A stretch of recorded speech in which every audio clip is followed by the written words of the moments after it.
Cinema అయిన Maruti talkies cinema ముచ్చట్లకు స్వాగతం. నేను మిస్టర్ బిన్నమార్. సూటిగా ఉంటుంది, మ్యాటర్ క్లియర్ గా ఉంటుంది. వీడియో టాకీస్ రాజా. ఇప్పుడు మ్యాటర్ లో కడదాం. యంగ్ టైగర్ జూనియర్ ఎన్టీఆర్ ప్రస్తుతం సుకుమార్ సినిమాతో బిజీగా ఉన్నారు. ఈ సినిమా అక్టోబర్ నవంబర్ నెలల వరకు షూటింగ్ జరుపుకోవచ్చు అని తెలుస్తా ఉంది. జనవరిలో సంక్రాంతి పండుగకి ప్రేక్షకుల ముందుకు రావచ్చు. ఆ సంగతి అలా ఉంచితే ఈ సినిమా కంప్లీట్ అయిపోయిన తర్వాత జూనియర్ ఎన్టీఆర్ తన తర్వాతి చిత్రాన్ని ఎవరితో చేస్తున్నారు అన్నదానికి సంబంధించి ఇంతవరకు అయితే ఎటువంటి క్లారిటీ లేదు. చాలా పేర్లు వినిపిస్తున్నాయి, కానీ ఎవరితో జూనియర్ ఎన్టీఆర్ సినిమా ఉంటుంది అనేదైతే ప్రస్తుతానికి ఇంకా సస్పెన్సే. త్రివిక్రమ్ తో సినిమా అన్నారు, కొరటాల శివతో ఉండొచ్చు అన్నారు, ఒక్కాంతం వంశీని దర్శకుడిగా పరిచయం చేయొచ్చు అన్నారు. ఆ క్రమంలోనే ఇప్పుడు గోపిచంద్ మల్లేనితో జూనియర్ ఎన్టీఆర్ నెక్స్ట్ సినిమా ఉండొచ్చని మరో వార్త బయలుదేరింది. ఎప్పటి నుంచో తమిళంలో విజయ్ నటించిన కత్తి సినిమా తెలుగులో రీమేక్ చేయాలి అని ఆ సినిమా తెలుగు రైట్స్ దక్కించుకున్న ఠాగూర్ మధు ప్రయత్నిస్తున్నారు. ఫస్ట్ ఆయన పవన్ కళ్యాణ్ ని సంప్రదించారు, కానీ అక్కడ పాజిటివ్ రెస్పాన్స్ దక్కలేదు. ఆ తర్వాత ఎన్టీఆర్ గురించి ప్రయత్నించారు. ఎన్టీఆర్ కూడా చాలా ఆలోచించినట్టే తెలుస్తా ఉంది ఈ ప్రాజెక్ట్ చేయడం గురించి. ఒకనొక టైంలో ఠాగూర్ మధు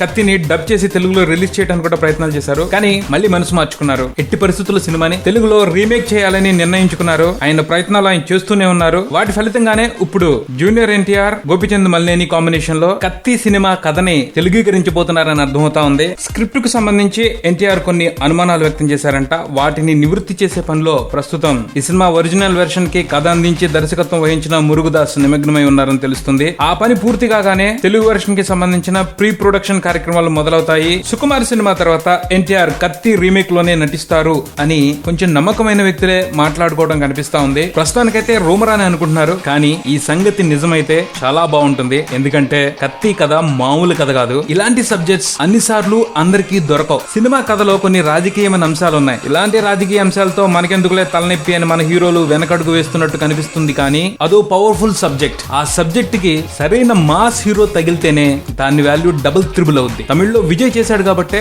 అంత పెద్ద సక్సెస్ అయింది. తెలుగులో కూడా జూనియర్ ఎన్టీఆర్ చేస్తే నిజంగా జబర్దస్త్ హిట్ అవుద్ది. ఎందుకంటే ఎన్టీఆర్ కి సూపర్ సబ్జెక్ట్, పక్కాగా పర్ఫెక్ట్ గా యాప్ట్. నందమూరి బాలయ్యకి లక్ష్మీ నరసింహ ఎలా ఒక మైల్ స్టోన్ గా నిలిచిపోయిందో ఎన్టీఆర్ కెరియర్ లో కూడా ఈ కత్తి రీమేక్ ఒక మైల్ స్టోన్ గా నిలిచిపోయే అవకాశాలు ఉన్నాయి. ఎలా అంటే మురుగుదాస్ ఈ సినిమా కోసం ఒక 3-4 సీక్వెన్సెస్ ని చాలా బ్రహ్మాండంగా రాశారు. ఆ సీక్వెన్స్ లో విజయ్ నటిస్తుంటే చూస్తూ వాటిలో ఎన్టీఆర్ అయితే ఎలా ఉంటాడు అని ఊహించుకుంటుంటేనే ఎంట్రుకలు నిక్కబడుస్తున్నాయి. ఎన్టీఆర్ ఎలాంటి నటుడో మనందరికీ తెలుసు. ఆయనలోని నిజమైన నటుడిని బయటకు తీసుకురావడానికి ఛాలెంజింగ్ సంఘటనలు సన్నివేశాలు కావాలి. అలాంటివి పడినప్పుడే యంగ్ టైగర్ టాలెంట్ ఏంటో, దాని దమ్మేంటో ఎప్పటికప్పుడు కొత్తగా తెలుసుకునే అవకాశం ఉంటుంది. అలాంటి మ్యాటర్ కత్తి సబ్జెక్ట్ లో ఉంది. దర్శకుడు గోపిచంద్ మల్లేని మురుగుదాస్ శిష్యుడైనప్పటికీ వినాయక్ ఏకలవ్య శిష్యుల్లా అనిపిస్తాడు. వినాయక్ కథ రాయుడు, మంచి కథను ఎంచుకుని బ్రహ్మాండంగా డైరెక్ట్ చేస్తాడు. ఈ గోపిచంద్ మల్లేని కూడా అంతే. కథ రాయుడు మంచి కథ చేతిలో ఉంటే దంచి కొట్టేస్తాడు. కాబట్టి